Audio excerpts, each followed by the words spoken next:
And Shabbat Shalom and greetings to you all. Happy New Year to everybody. On New Year's Eve, once known as Circumcision Day, of course, a little after 5, I said to my wife, it's midnight somewhere, so why don't we just pretend we're there and consider it New Year's? I don't remember the last time I stayed up till midnight.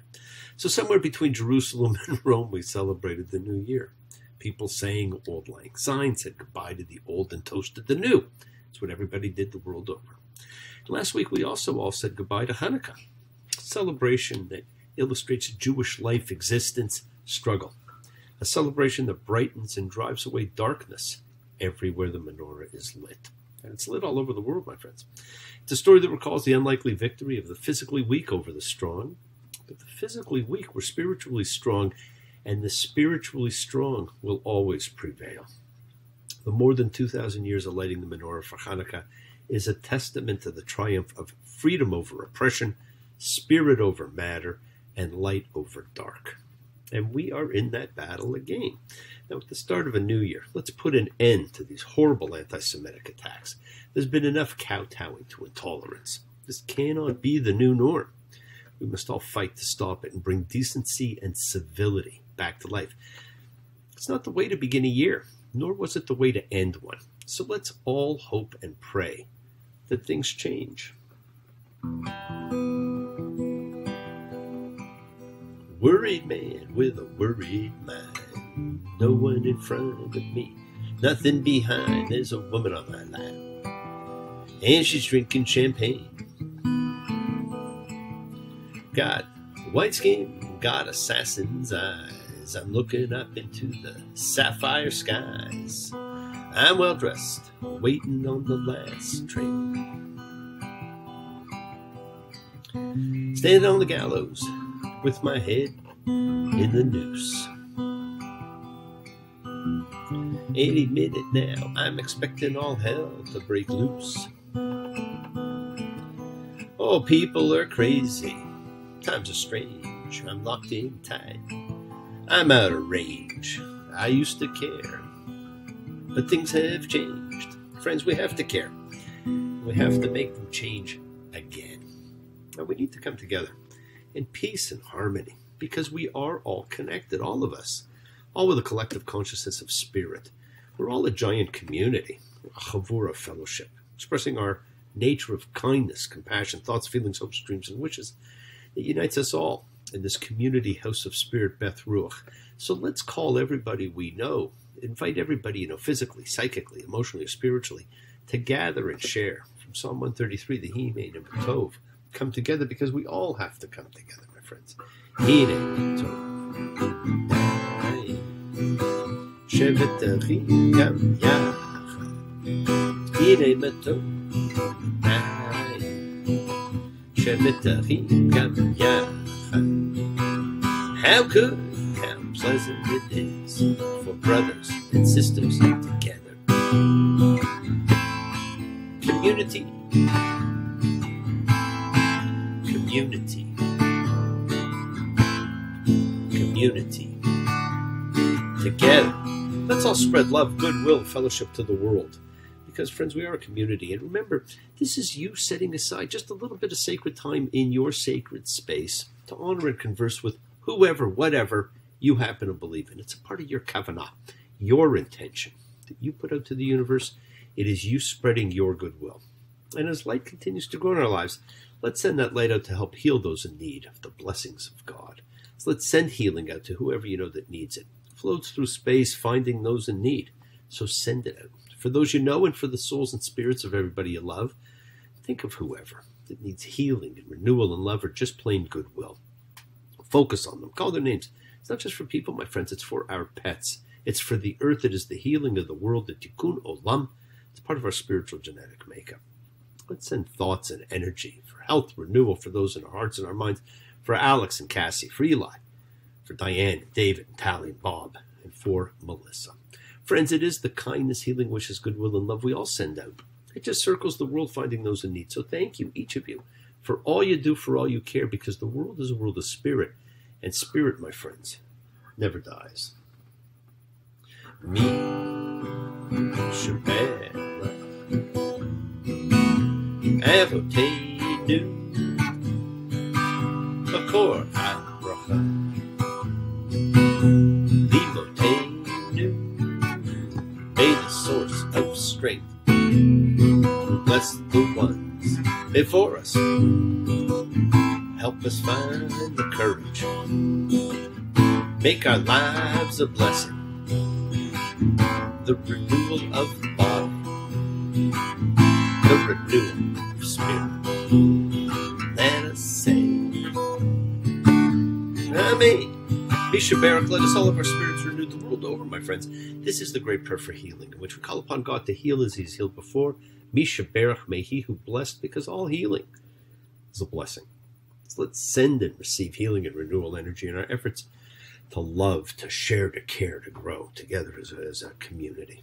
Now this week, we have the great reveal of the Bible as we read Vayigash, and he approached.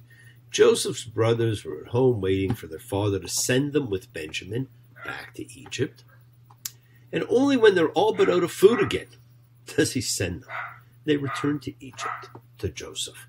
Now Joseph monitors them, observing them, listening surreptitiously. He, understanding their language, them not being aware that he does, and him using an interpreter to keep up the facade the whole time so that they don't know what's really going on.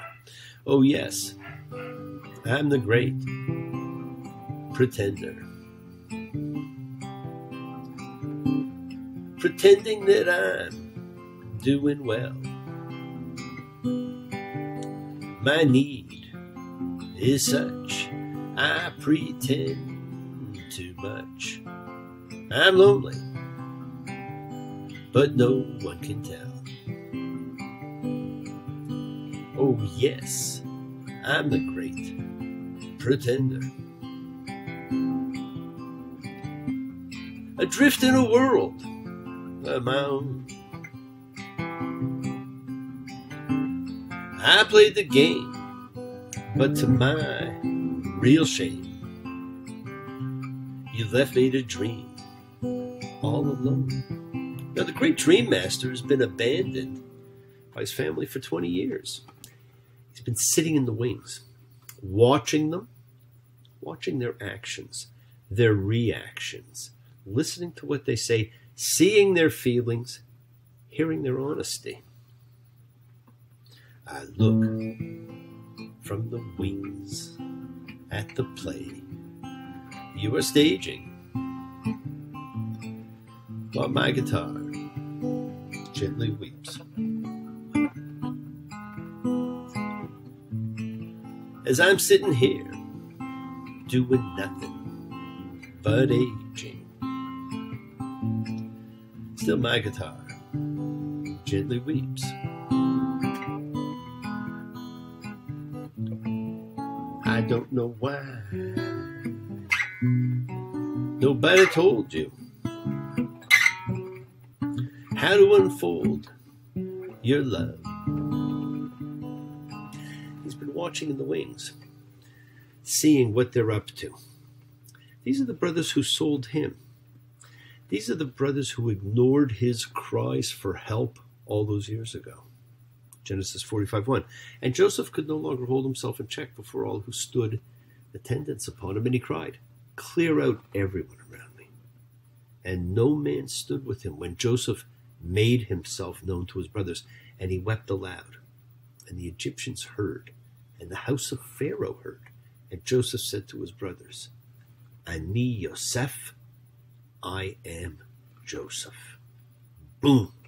Can you imagine the look upon the brothers' faces? Their dead brother come back to life. The price that they each know they're going to pay. Now this is the third climactic weeping of Joseph. Now he no longer turns aside to weep in secret, but he sobs uncontrollably in the presence of his brothers, so audibly that he's heard by the Egyptians outside and heard all the way to the palace of Pharaoh. Now obviously he's living very close to Pharaoh for Pharaoh's house to have heard this. His very first utterance after sobs have subsided is the essential revelation of identity, a two-word bombshell tossed at his brothers. Ani Yosef, I am Joseph. Now I've talked about the Midrash It's a system of explaining Torah by a story and allegory. Midrash stories told us in their effort to explain and steer about the Jacob-Leah episode, but the Esau-Jacob episodes. There are thousands of them. And when Joseph sends all the Egyptians out to tell his brothers who he is, there's actually a proposal in the Midrash Bereshit Rabbi that he does this so he can invite his brothers to come close in order to show them that he's circumcised. Now, the problem with that is circumcision turns out to have been a long time known Egyptian practice. Joseph goes on, I'm Joseph, your brother, who you sold into Egypt. And now do not be pained. Do not be incensed with yourselves that you sold me down here, because for sustenance, God has sent me before you. 2 years now there's been famine in the heart of the land, and there are yet 5 years without plowing and harvest. God has sent me before you to make you a remnant on earth and to preserve life, for you to be a great surviving group. And so it is not you who sent me here, but God. And he has made me father to Pharaoh and lord to all his house and ruler over all the land of Egypt. His growth is astounding. He's not angry. He's not fearful. He's not vengeful. He sees the map of his life laid out. The brothers were agents of God. It was God who sent them to prepare the way. God made him, as he says, father to Pharaoh and lord to all his house. People focus on the lord of the house part and bypass the father to Pharaoh part. The history of Joseph is quite fascinating, and he's one of the few biblical characters that modern-day archaeology keeps suggesting new things about, and there is a suggestion he may have been a father to Pharaoh. Now, he might be 100% truthful when he says he was father to Pharaoh, but that's a whole other discussion. But he is truthful when he says he is the Lord of all the land of Egypt, because he is in charge of everything. But there's a lesson here for all of us. The lesson is about being authentic. Jacob was not. He was a deceiver his whole life. The brothers were not. They were deceivers. Joseph was. And his authenticity is what saw him rewarded. He did not have to be other than who he was. And you don't have to be other than who you are. Be authentic. And the news was then spread to the house of Pharaoh, first by Joseph's wailing and crying, and then by report. And it is Pharaoh who then suggests that Joseph send for his family so that they could be protected from the remainder of the famine. And Joseph's family is to be given the best land in Egypt. Arrangements are made, and God tells Jacob then what will transpire. Genesis 46:2. And God said to Israel, Jacob, through visions of the night, dreams, Jacob, Jacob. And he said, here I am. And he said, I am the God of your father. Fear not to go down to Egypt, for a great nation I will make you there. I myself will go down with you to Egypt, and I myself will surely bring you back up as well. Tale of the patriarchs in the land of Canaan are now concluded, and a new chapter is about to begin. A new adventure awaits. God will take them down, and God will bring them back. It's his promise, and he brings them back through Moses. Yes, the world is sacred. So is everything in it. Express your gratitude, light a candle, make a wish, my friends. Celebrate your life and the lives of those you love. Share your feelings with them. Live free, be free, honor your freedom. Be well, be happy, and be blessed. Now share and honor the light and all who live in the light and continue to shine. Continue to send everybody you know goodwill and love. Pray for peace and freedom for everyone. And end to terror and hatred. Remember, we are a community, my friends. We learn together, we celebrate each other, we love each other. Share this ride together, men and women equally. So let's send out love, not fear. Send out peace, harmony, goodwill, and healing to all who need it. And please do learn to forgive, learn to love, including, and maybe especially yourselves. Open your hearts.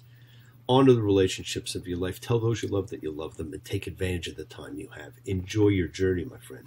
And continue to learn to be, to love, and especially love. God bless you all. Have a fantastic week. A week of love and light, a week of peace, a week of miracles, because they're always around you, not just at Hanukkah, but all year you have miracles. And remember, we do set in motion everything that happens in our lives. It is our intention, our kavanah, our cause, our effect. Everything's linked together. Now, as I've said, you always have time to forgive and to be forgiven. You have the knowledge of what's good and bad. So acknowledge what you've done wrong to yourself, to God, and to any person you've wronged. and ask forgiveness. But do so with sincerity, accountability, and vulnerability. Forgive those who've hurt you as you learn to be a forgiving and compassionate person. Because the secret of forgiveness, my friends, the secret of compassion, the secret of peace is in acceptance. Can you accept yourself, other people in the world just as they are? Can you accept life as it is without trying to control it? If you do, you can experience the peace that acceptance brings. Be congruent in life. Be who you are 24 hours a day. Don't be different people.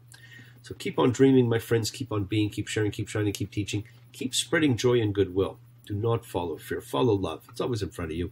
And remember to have faith with unwavering adherence to principle. Just as I have faith in the principle of love, and all of you, work to be present in the body. Expand your heart, quiet your mind, because the deepest source of real power lies in your consciousness and your ability to be mindful, to be aware, to be present in all of life's circumstances. So make the most of your time in this life and continue to touch and transform lives around you, because you're never alone. You're forever blessed and have the ability to bring blessings to everybody you meet. Health, love, and renewal to everybody you come across. We're all energy, and energy cannot be destroyed. It can only be transformed.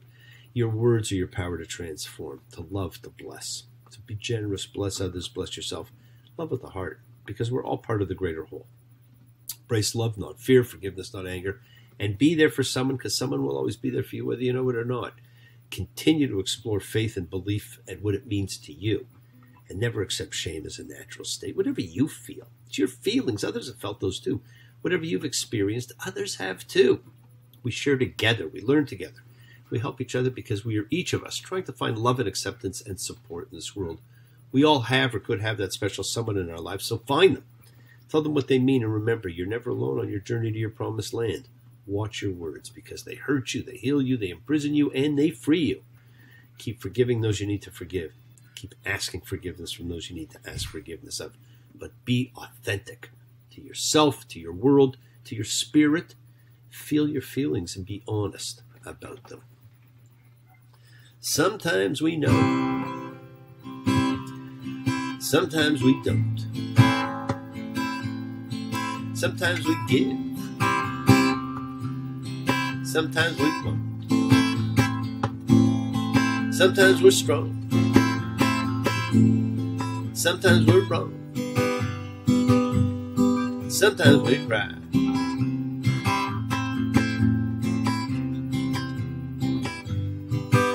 Sometimes it's bad when the going gets tough. You may look in the mirror. You may want to give up.